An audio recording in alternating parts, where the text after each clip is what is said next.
What's good, YouTube? It's your boy Trinidad MMA back at it again with another fight prediction. And today we're going over UFC 263. Israel, the last starbender, Adesanya, is going up against Marvin Vettori for the second time.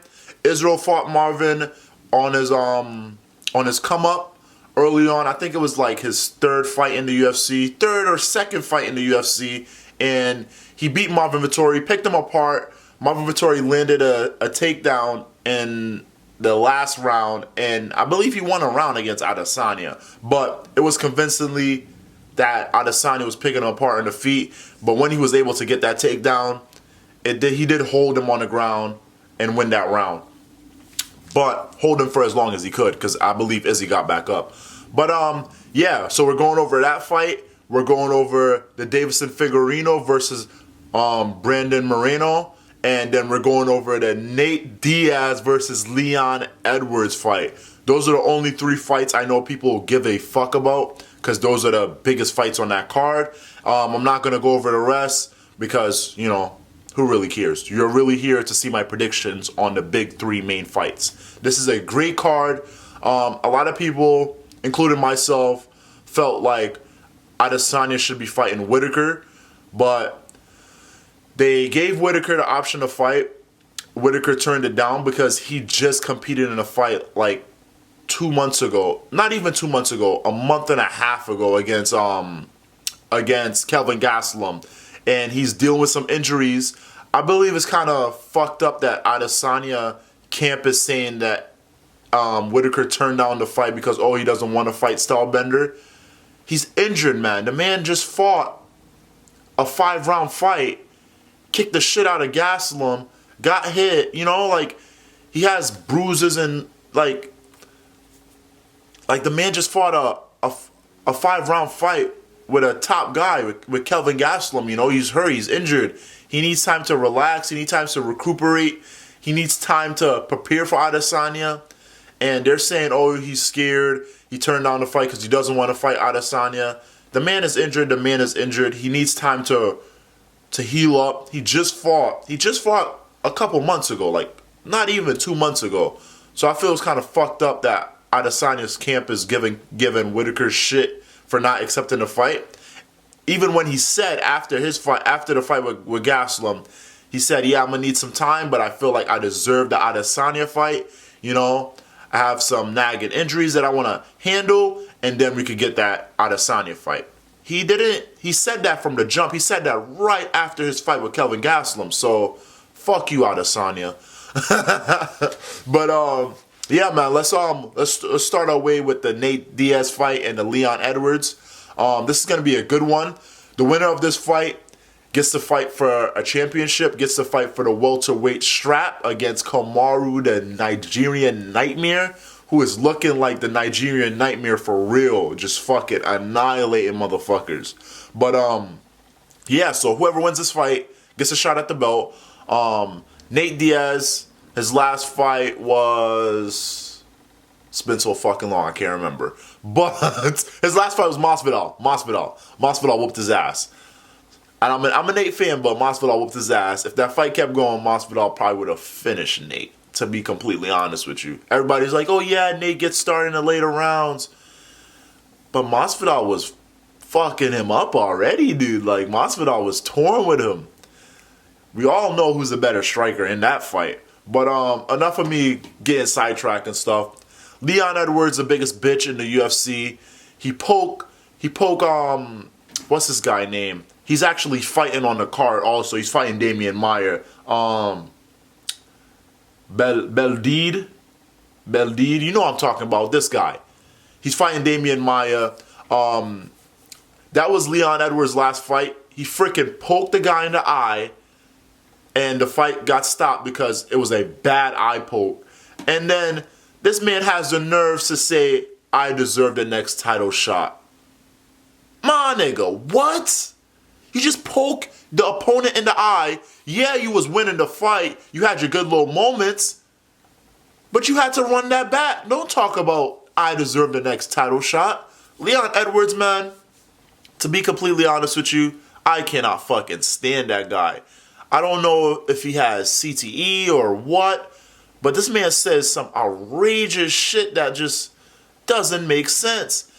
He turns down Wonder Boy fight. He turns down numerous fights and stays inactive for about a year and a half, where they had to strip him from the fucking welterweight rankings. That's how long he's been out before that eye poke fight. And then after he poked the guy in the eye, man said, I deserve the next title shot. He was on a Joe Rogan podcast. Joe was like, but you know, you do have to run it back with him. It didn't end properly. You poked him in the eye. He's like, yeah, mate, but you know, the fight was going how it was going, mate. I was already beating him, mate. I'm like, bro, this man, I couldn't even finish the fucking podcast. And usually I watch every MMA podcast that Joe uploads. But that Leon one, as soon as he got to that point where he was like, oh yeah, but you know how the fight was going to go anyway. I was going to beat him, mate. I was just like, I can't even watch this shit. But Leon, he's an alright fighter. He has a good overall toolkit. He could wrestle, he could strike, and he could grapple. And that's what you need to become a champion. You can't just be great at one thing. Although Adesanya is just great at striking. You got guys who are great at wrestling. But guys who can mix it all up and do all three well are like the most hardest, difficult guys to go up against. But he's going up against a dog of Nate Diaz. Nate Diaz has the reach advantage, crisp boxing, doesn't kick or throw kicks that much. And when he does throw kicks, it's fucking super slow pace and shit. Nate Diaz is all about the hands, all about the boxing. And Nate has had a long time off, but Nate doesn't get ring rust. He's been fighting since he was fucking 18, you know? He lives that fighting lifestyle. Nate right now, he's not fighting 3 or 4 times a year because it's Nate Diaz. He's looking for the big money fights. He's only taking this fight because if he wins this fight, he gets a title shot. That's the only reason why I believe Nate is taking this fight, because Leon is not a big name fight. He's not a big guy. He's not like a Masvidal. He's not a Conor McGregor.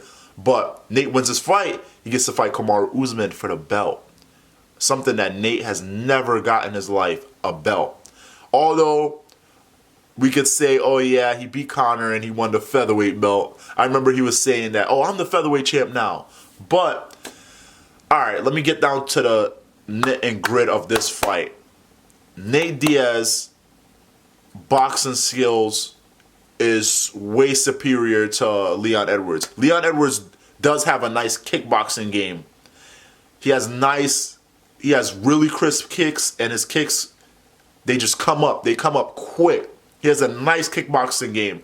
But Nate pressure and Nate reach and boxing, his jab is going to be a great strategy in this fight.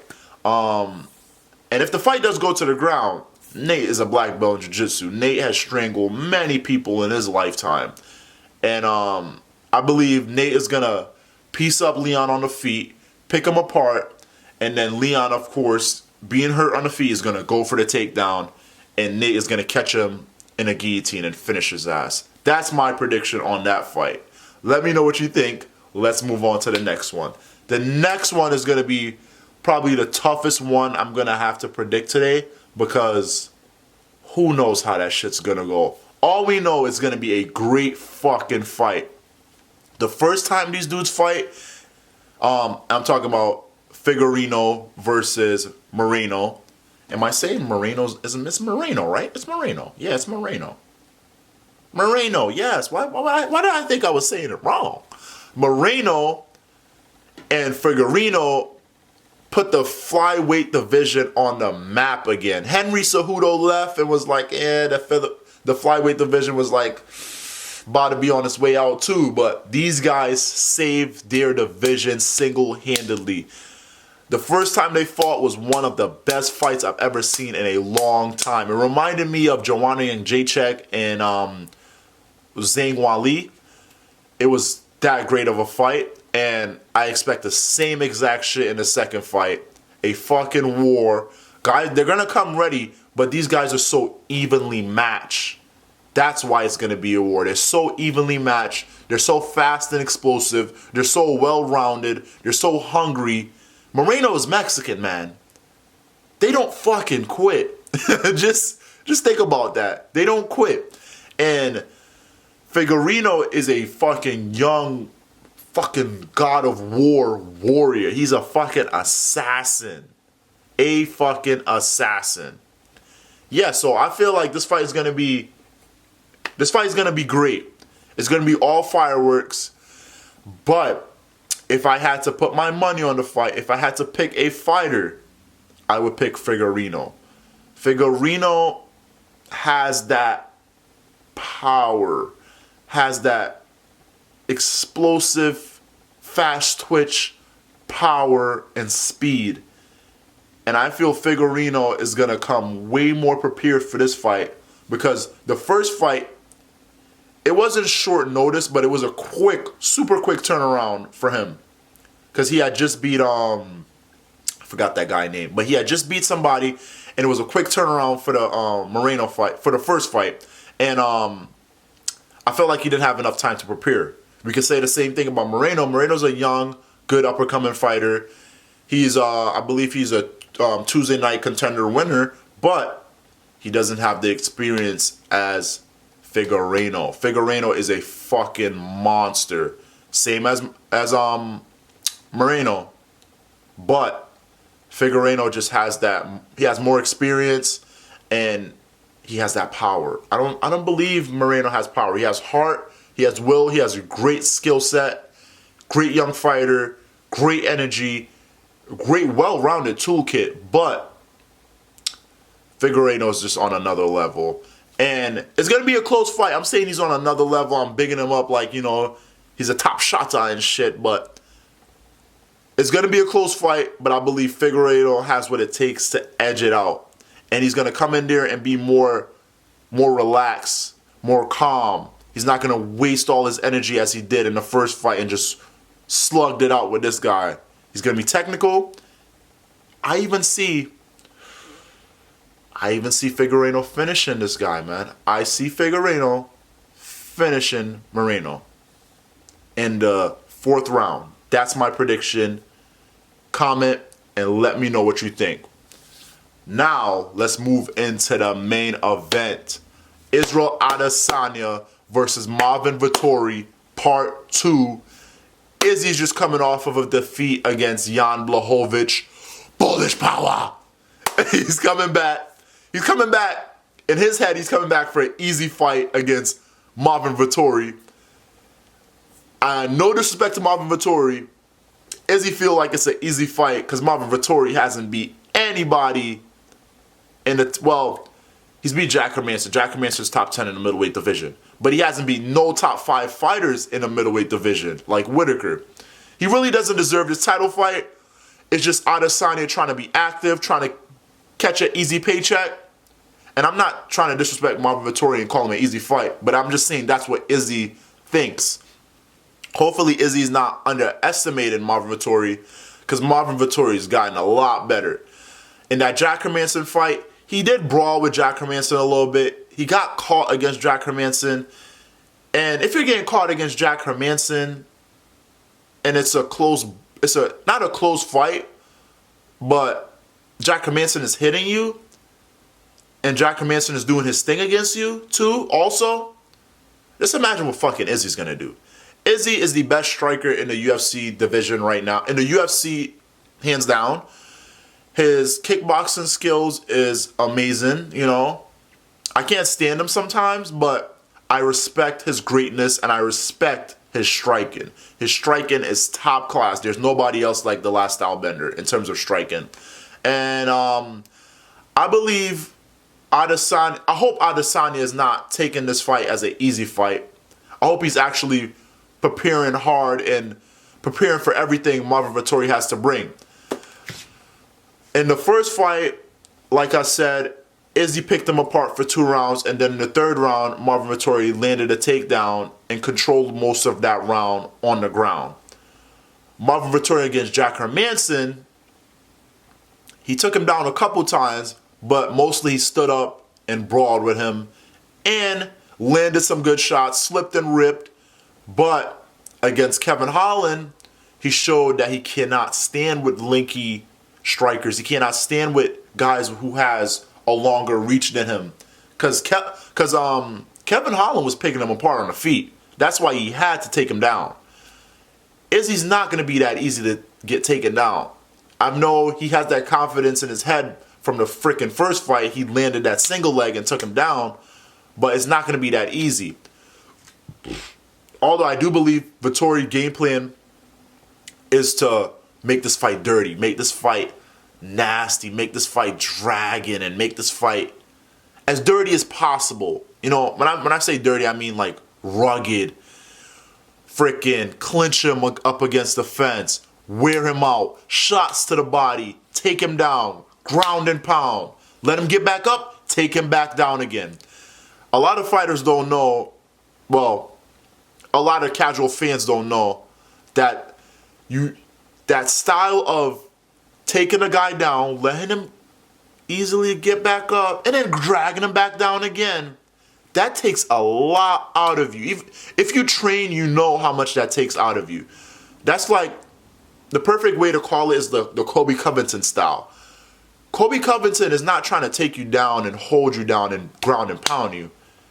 His whole fight style is about getting you tired and exerting so much energy from you. He'll take you down, let you get back up a little bit, drag you back down, beat you up. You'll try to get back up again, use some energy, he'll drag you back down, beat you up again.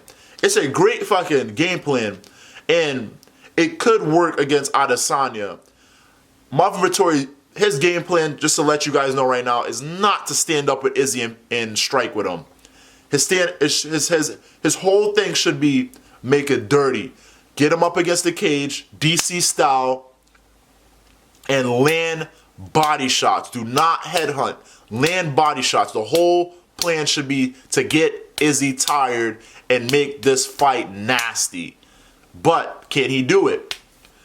Izzy has good takedown defense. Yes, he fought Jan Blachowicz. He got taken down, but Jan had 20 fucking pounds on him. We saw how big Jan Blachowicz was in that fight.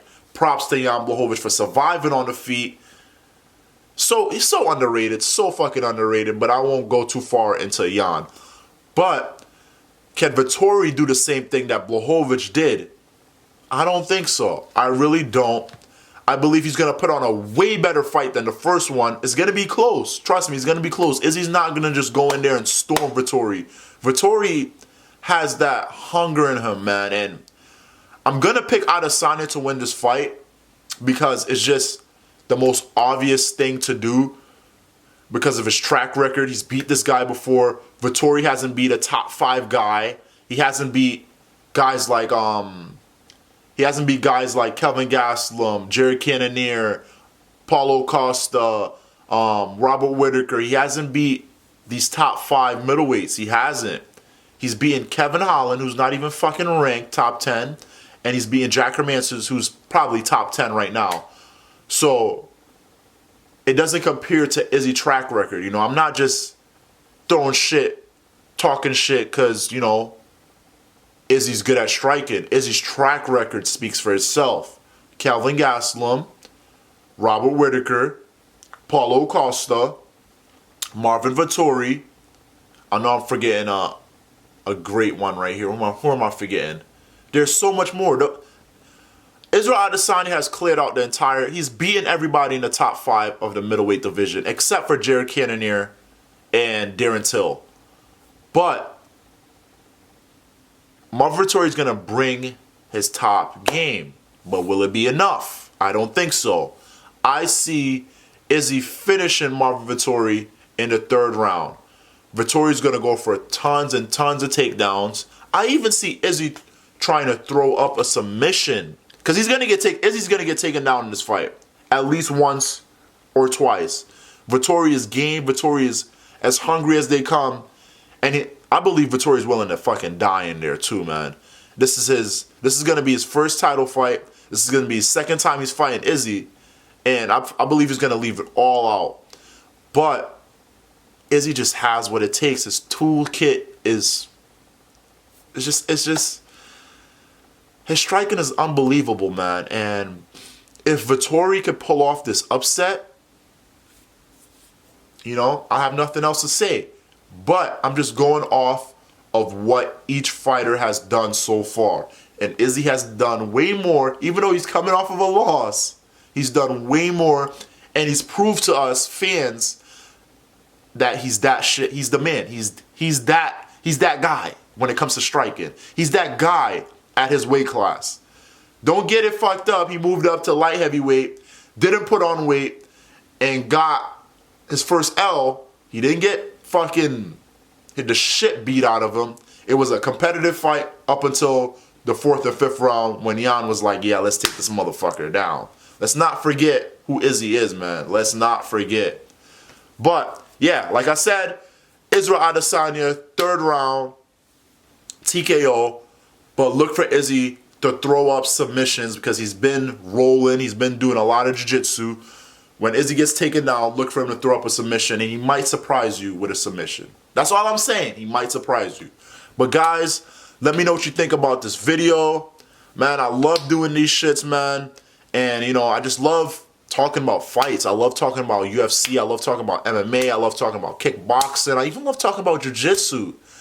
Anything combat, boxing, I love it. Boxing, UFC, jiu-jitsu, kickboxing, Muay Thai. I love it, man. But just let me know what you guys think. It's your boy Trent at MMA. Make sure to like and subscribe. And it's your boy, I'm out of here.